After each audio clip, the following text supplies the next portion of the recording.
Hi, my name's Phil. I'd like to talk about politics. So, why is Putin threatening war with Europe? I mean, beyond the war he's already begun with Europe, it's driven by fear, and a fear made all the more obvious by his calling in favours from Americans with direct links to the White House.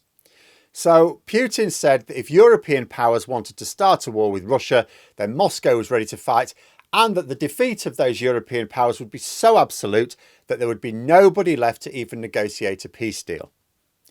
So, threatening not just open war across Europe, but that Europe would be obliterated.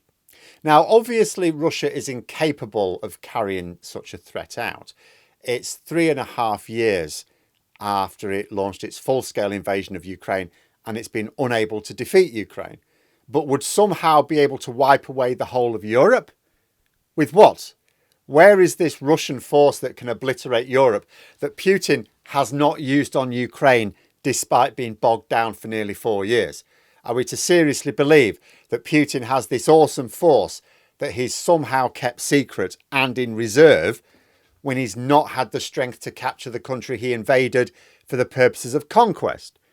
And in such a scenario, of course, the United States would certainly have to weigh in as well, just from an economic standpoint. Republicans in Congress, never mind Trump, Republicans in Congress would not enjoy the loss of trade with many of their state's richest customers in Europe having to go to a war footing. In fact, Europe could wipe out Russian forces in Ukraine in quite short order if we did join the fight. The only reason we aren't seems to be a fear of backing Russia into a corner whereby maybe it escalates to nuclear war.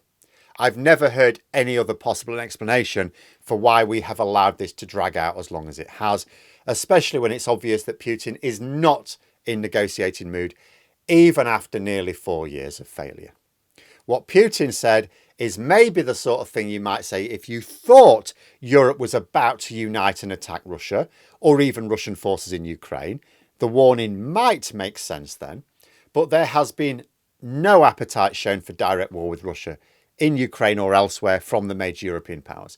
Even while Ukraine enjoyed the support of the US government, there was never even a hint of a threat that Ukraine would be joined in battle by any other forces, only supported to defend themselves. So Putin is not saying this as a warning because it is a warning to nobody. He's saying it out of fear because if Ukraine can be supported, if the battle lines can be largely frozen in place, ceasefire or not, then Russia's economy is going to suffer a major shock. In his favour, Putin knows several things. First, he knows that no major military power in Europe is going to engage Russian forces directly, even in Ukraine. This is what makes his threat irrational. Second, he knows that the US will provide no further military aid to Ukraine at all, beyond the weapons Europe is buying on their behalf, which is a commercial arrangement. Third, he knows that Ukraine has a funding problem. The EU deal to provide loans to Ukraine secured against frozen Russian assets is not enough to keep Ukraine going on its own. Without US funding, Ukraine is short tens of billions of euros needed for defence and managing their economy for the next 2 years. And Russia will make that calculation less in Ukraine's favour if they can bomb the shit out of more infrastructure. Putin is now driving what seems like a scorched earth policy here. Fourth, Putin knows that he has useful idiots in Europe as well as Washington, not just Hungary and Slovakia, the potential to see the French elect a Putin puppet at the next elections. He also has the chance to see a pro-Putin government elected in the UK, although that would likely come too late for him if other things go against him. But all of these things are in Putin's favour. But he does know that his own economy is in very bad shape as well. He persuaded Trump to deny Ukraine long-range missiles, but they've built their own, which are capable of kicking the shit out of Russian oil refineries, meaning that Russians, major producers of oil, are being denied cheap and plentiful fuel at the petrol stations.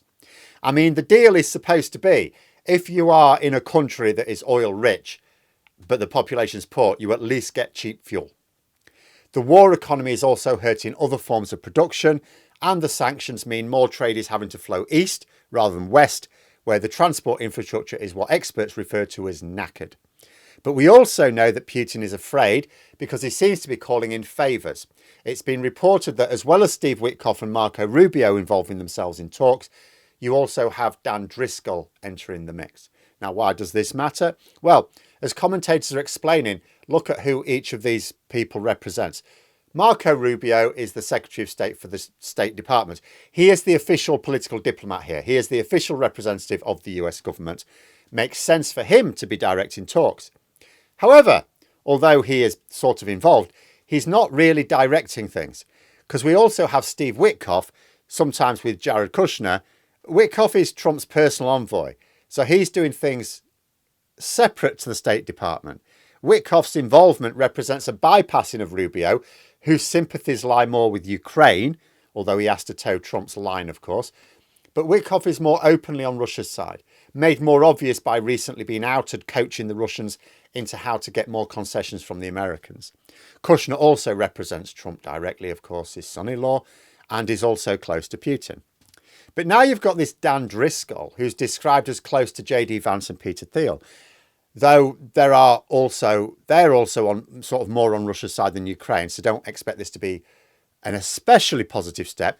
That being said, from what I have been able to tell from reports over many months now, Vance may have been shifting a little. Like all of the people at the top of MAGA, Vance finds Putin's politics appealing. They agree with the Russian president that liberal democracy makes you weak, despite Russia demonstrating its own weakness here. However, it's the politics that appeals to Vance, not necessarily Russia or Putin themselves. He also finds common cause with the far right in Europe, who have the same ideas. But some of those groups in Europe recognise Putin as a threat. A kindred spirit, sure, but a threat. No honour amongst fascists, I guess. I get the impression that Vance may understand that if he has to choose between Europe and Russia, and Putin is forcing that choice, he will choose Europe. So a Vance player entering the arena may still be a positive move in some regard, if only out of pragmatism. But it means you have three different groups of people representing three different power structures, all conducting foreign policy largely independently of one another. The State Department, which is supposed to be the official channel, you've then got the president's buddies, and now you've got the vice president's buddies. Last weekend, I discussed the possibilities for who leaks that audio of Witkoff betraying his country and America's allies. Maybe Vance's faction has something to do with it. Now they've decided to join the game. But with a third faction getting involved now, it weakens the role of Marco Rubio further, who in a functioning government would be the one managing the process day to day. Instead, it seems he's left to try and present an image to the media of government unity working in concert, despite the very obvious evidence to the contrary, whilst having less and less influence himself. A couple of weeks ago, Russia's central bank were selling gold reserves. If anyone doubts that the Russian economy is in trouble, doubt no more. Although central banks will buy and sell gold, the trend over the past decade or so has been for buying to cover after the banking crisis, including the Russian central bank.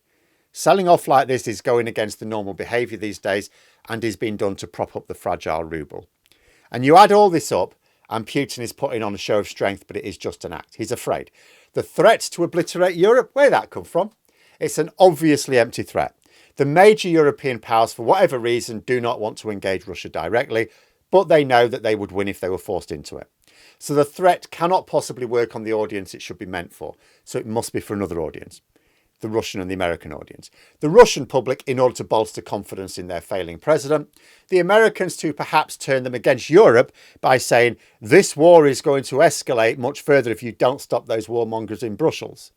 In reality, Putin hasn't the capacity to spread. He's had to do deals with North Korea just to continue having the men needed to throw into the battle in Ukraine. Then you've got the sudden introduction of J.D. Vance's team to the talks. Where did that come from? What's the purpose of that? Speculated that Putin is desperate and calling in favours. Find me someone who can get an agreement I can live with, Putin is saying. And then the selling off of gold reserves at a time when banks are buying, not selling. Putin's getting desperate, despite maintaining his maximalist demands. And if I know this, European leaders know it. But can they keep Trump on side long enough for Putin's gambit to completely fail? Is the plan from Europe just keep Trump chugging along, not doing anything drastic until the Russian operation just collapses? Is that what's happening? Let me know in the comments below. Please subscribe to the channel for more content. Click the bell notification icon so you know when the new videos are out. Thanks for watching, and until next time, I'll see you later.